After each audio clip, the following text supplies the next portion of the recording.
नमस्कार। आज मैं unit number first 12th class के कुछ क्वेश्चन लेके आया हूँ। बड़े ही अच्छे क्वेश्चन हैं और कई बार नीट वगैरह के एग्ज़ाम में भी पूछे जाते हैं। पहला क्वेश्चन देखते हैं। पहला क्वेश्चन है, तेल की एक बूंद पर 12 इलेक्ट्रॉनों के बराबर आवेश है। तेल की एक बूंद है जिस पर 12 इलेक्ट्रॉनों के बराबर आवेश है। याद रखना इस लाइन को। यह स्तर विद्युत क्षेत्र 2.55 × 10⁴ न्यूटन बटे कूलाम में संतुलन अवस्था में बनी रहती है। यदि तेल का घनत्व 1.26 × 10⁻³ किलोग्राम/मीटर³ हो तो बूंद की त्रिज्या क्या कीजिए, ज्ञात कीजिए। सबसे पहले मैं आप लोगों को यहाँ बता देना चाहता हूँ कि आपको दिया क्या क्या गया है इस क्वेश्चन में, तो वो देखिए। सबसे पहले एक तो दे रहा है एक बूंद है तो उस पर 12 इलेक्ट्रॉनों के बराबर आवेश है, यानी कि उस पर जो चार्ज है वो किसके बराबर है, 12 इलेक्ट्रॉनों के बराबर है। ये हम यहाँ बताना चाह रहे हैं। तो देखिए, एक हमारे पास में बूंद है और 12 इलेक्ट्रॉन के बराबर है और एक इलेक्ट्रॉन पे चार्ज कितना होता है, याद रखें 1.6 × 10⁻⁻19 कूलाम ये होता है। तो एक तो ये लाइन याद रखें कि एक बूंद पर टोटल चार्ज कितना है, जिसको हम किससे व्यक्त कर रहे हैं, क्यू से। ये लाइन का काम हो चुका है इतनी का। इसे विद्युत क्षेत्र में रखा जाता है। इतना मान है विद्युत क्षेत्र का। विद्युत क्षेत्र को हमने व्यक्त किया है किससे, ई से। संतुलन अवस्था में बनी रहती है। कहने का मतलब है कि एक जगह है, किस कारण संतुलन अवस्था ये भी बताते हैं, और ये आपको रो यानी कि घनत्व दे रखा है। अब बात करते हैं हम यहाँ पे, देखिए ये हमने विद्युत क्षेत्र बनाया है। ये जो तीर की निशान है वो विद्युत क्षेत्र को व्यक्त कर रहे हैं।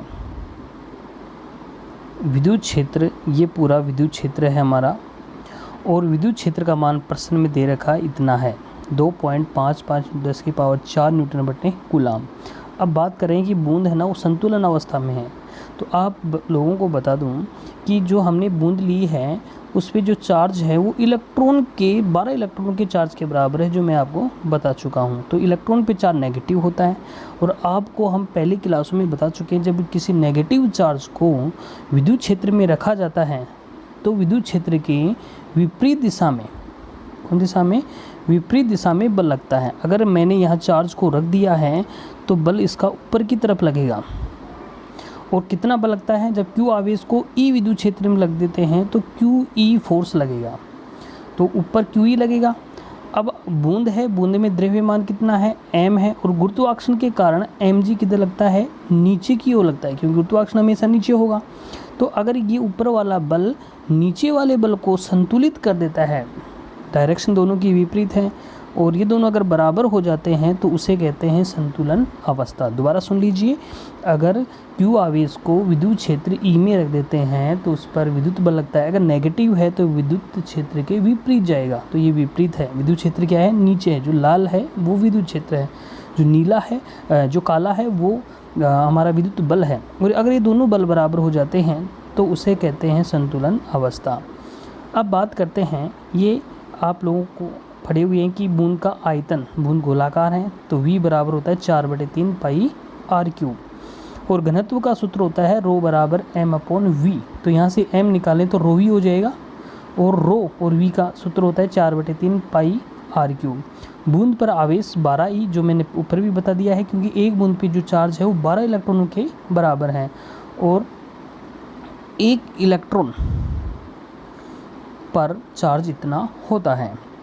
अब हमने मान रख दिया क्यू ई बराबर 4/3 πr³ ρ × g। हमें r³ यानी कि बूंद की त्रिज्या ज्ञात करनी है, तो r³ को इधर रख लेते हैं, बाकी 3 यहाँ भाग में, इधर ऊपर जाएगा तो गुणा में जाएगा, तो 3 × QE हो गया है, 4 π ρ × g हो गया है। सबके मान यहाँ रख देते हैं। 3 ऐसे कैसे रखा हमने, 12 ऐसे कैसे, क्योंकि आवेश टोटल कितना है, Q बराबर 12e, और ई का मान कितना है 1/10⁻⁻19।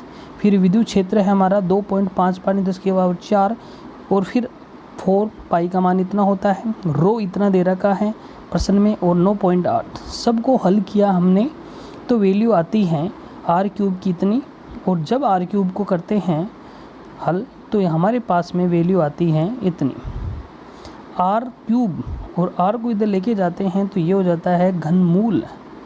तो r को निकालने के लिए क्यूब को इधर लेके जाते हैं घनमूल, तो इस मान का घनमूल होता है 9.83 × 10⁻⁷ मीटर। इस तरीके से हम ये मान ज्ञात कर सकते हैं। तो ये हमारे पास में पहले वाले क्वेश्चन का आंसर। अब बात करते हैं आज के दूसरे क्वेश्चन की, जो भी बड़ा ही इम्पोर्टेंट क्वेश्चन है। देखिए क्वेश्चन क्या है, इसके बारे में चर्चा करते हैं। 4C ये आपको बुक में दे रखा है, लेकिन एक्चुअल में ये है 4 माइक्रोकूलम। इसका पूरा 4 माइक्रोकूलम। 4 माइक्रोकूलम के अनंत आवेश, अनंत खूब सारे एक्स अक्ष पर क्रमशः 1 metre, 2 metre, 4 metre, 8 metre dot पर रखे हुए हैं। इन आवेशों के कारण मूल बिंदु पर एक आवेश रखा हुआ है जिसका मान है 1 कूलम। उस पर हमें बल क्या करना है, ज्ञात करना है। तो सबसे पहले मैं आप लोगों को इसको समझा देता हूँ क्या है ये। देखिए यहाँ पर मैंने 2 अक्ष ले ली हैं, ये y है और ये x अक्ष है। इस चित्र को, इस क्वेश्चन को देखते रहना। अब मैंने ये मूल बिंदु ले लिया है जिसको नाम दे दिया O, और यहाँ पे जो चार्ज है वो है 1 कूलम, ये मैंने यहाँ रख दिया है। अब यहाँ से 1 मीटर की दूरी पर जितने भी आवेश रखेंगे इस x अक्ष पे वो सब सेम होंगे 4 माइक्रोकूलम। तो 1 मीटर की दूरी पर हमने रख दिया है 4 माइक्रोकूलम, फिर 2 मीटर की दूरी पे रख दिया है फिर से 4 माइक्रोकूलम, फिर कितनी 4 मीटर की दूरी पे रख दिया है, और फिर रख दिया है कितनी 8 मीटर की दूरी पर हमने रख दिया। और इस तरीके से खूब सारे आवेश, इन्फिनिटी आवेश रख रहे हैं।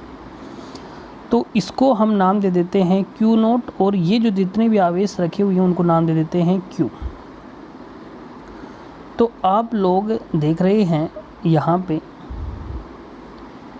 कि ये जो मैंने मान रखे हैं ये मूल बिंदु है, ये Q1 आवेश, Q2 आवेश, Q3, Q4 ऐसे अनंत आवेश रख दिए, सबका मान सेम है 4 माइक्रोकूलम, 4 माइक्रोकूलम, 4 माइक्रोकूलम, 4 माइक्रोकूलम।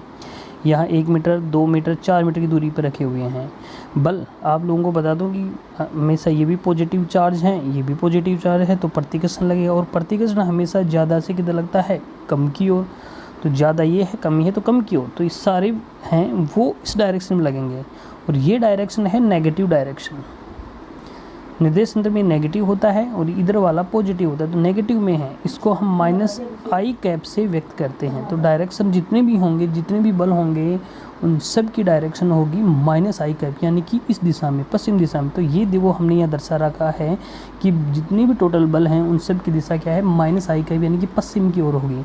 बल का सूत्र आपका पड़ा हुआ है, F = KQ, Q0 अपॉन कितना r²। इस सूत्र में हम क्या कर देते हैं, मान रख देते हैं। तो देखो O बिंदु पर परिणाम बल FO वेक्टर बराबर हो गया है KQ0 r1², r2², r3, r4। क्यों? क्योंकि Q0 तो सेम है ही सबके लिए, तो Q भी यहाँ 4 माइक्रोकूलम ही दे रखा है।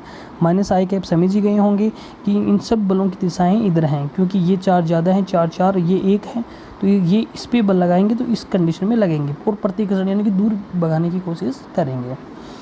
इन सब में ये वाली चीज़ जो है वो कॉमन आ रही है, ये हमने कॉमन ले लिया, अंदर इतना बच गया, और जब इसको हमने खोला तो ये वाली लाइन आई है, और ये एक गुणोत्तर श्रेणी है गणित के अंदर। और गुणोत्तर श्रेणी का सारा अनुपात कैसे ज्ञात करते हैं, इस भाग का भाग इसमें देते हैं, इसका इसमें देते हैं, इसका इसमें देते हैं। दोबारा सुन लीजिए कैसे क्या करते हैं हम। ये जो आपके पास में दे रखा है, इसका भाग इसमें, इसका भाग इसमें, इसका भाग इसमें देंगे तो सभी का मान 1/4 आएगा, और ये इसका प्रथम पद कहलाता है। तो सूत्र होता है A/1 - r, जहाँ ये A तो है प्रथम पद, r है ये सार्व अनुपात। तो इस सूत्र में मान रख देते हैं। इस पूरे का हल ज्ञात करना हो तो ये सूत्र लगाते हैं A/1 - और ये हमारे पास में आ गया है F0 9 × 10⁹ ये रख दिया है, और 4 माइक्रो कूलाम ये रख दिया है। A/1 - सूत्र लगा दिया है। A की जगह कितना रख देंगे 1, R की जगह कितना रख देंगे 1/4, और इसको हल किया हमने तो ये आ गया है 48 × 10⁻³ - I कैप। समझ गए होंगे, बार बार बता रहा हूँ कि ये डायरेक्शन है, बल्कि उस सभी बलों की डायरेक्शन किधर होगी, इधर होगी, माइनस की तरफ, -I कैप की तरफ। ध्यान रखें, यहाँ पर जो ये वाली चीज़ है उसे J से व्यक्त करते हैं, इसको I से व्यक्त करते हैं, नीचे वाली को -J से व्यक्त करते हैं, और इधर वाली को -I कैप से व्यक्त किया जाता है, ये याद रखें। तो इस तरीके से हमारा ये कौन सा क्वेश्चन है, आज का दूसरा क्वेश्चन हमने देखा है।